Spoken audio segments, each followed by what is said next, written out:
എന്നല്ല. ആരാ മനസ്സിലായില്ല? കാർത്തുമ്പി. ആരും കാറ് തുപ്പിയൊന്നുമില്ല. എന്റെ പേരാ ഞാൻ പറഞ്ഞത്, കാർത്തുമ്പിന്ന്. നിന്റെ പേര് ഊരുവെന്ന് എനിക്കറിയണ്ട. എന്തിനാ വണ്ടി കയറിയിരിക്കുന്നതാ ചോദിച്ചേ? എന്നോട് കേറിയിരുന്നോളം പറഞ്ഞു. ആര്? ഒരു കിളവൻ. അങ്ങനെ ഒരു കിളവൻ പറഞ്ഞാ കേറിയിരിക്കാനുള്ള വണ്ടി ഒന്നുമില്ല. ഇങ്ങോട്ട് ഇറങ്ങ വേണ്ടേ? പിന്നെന്തിനാ കാശ് എണ്ണി വാങ്ങിച്ചത്? ആര്? ഒരമ്മാവൻ. ഏതമ്മാവൻ? എനിക്കൊന്നും അറിഞ്ഞൂടാ. പോയി ചോദിക്ക്, അയാളാ ഷാപ്പിലുണ്ട്. ദേ വരുന്നു. അങ്ങോട്ട് ചോദിച്ചോളൂ, എന്താ ചോദിക്കണമെന്ന് വെച്ചാ. അമ്മാവാ, ഇയാൾ എന്തൊക്കെയോ പറയുന്നു. മര്യാദയ്ക്ക് സംസാരിച്ച് ചവിട്ടേണ്ട. ഇയാളാണോ ഈ പെണ്ണിന്റെ കാശ് വാങ്ങിച്ചത്? അമ്മാവൻ കാശൊന്നും വാങ്ങിയില്ല. താല്ലേ പറഞ്ഞ അമ്മാവൻ കാശ് വാങ്ങിച്ചത്? പിന്നെ ഇയാളാരാ? ഇത് എന്റെ അമ്മാവനാ. പിന്നെ അമ്മാവൻ കാശ് വാങ്ങിച്ചില്ലെന്ന് പറഞ്ഞു. അമ്മാവൻ കാശ് വാങ്ങിന്ന് പറഞ്ഞത് ശരിയാ, പക്ഷേ ഞാൻ എപ്പോഴാണ് കാശ് വാങ്ങിച്ചത്?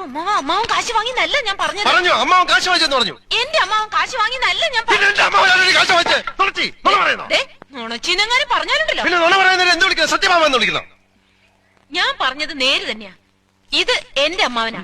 പണം വാങ്ങിയത് വേറൊരു അമ്മാവനാ. അയാളുടെ വണ്ടിയാന്ന് പറഞ്ഞിട്ടാ ഞാൻ കേറിയിരുന്നത്. അതൊക്കെ പോട്ടെ, ഇതൊക്കെ ചോദിക്കാൻ താനാരാ?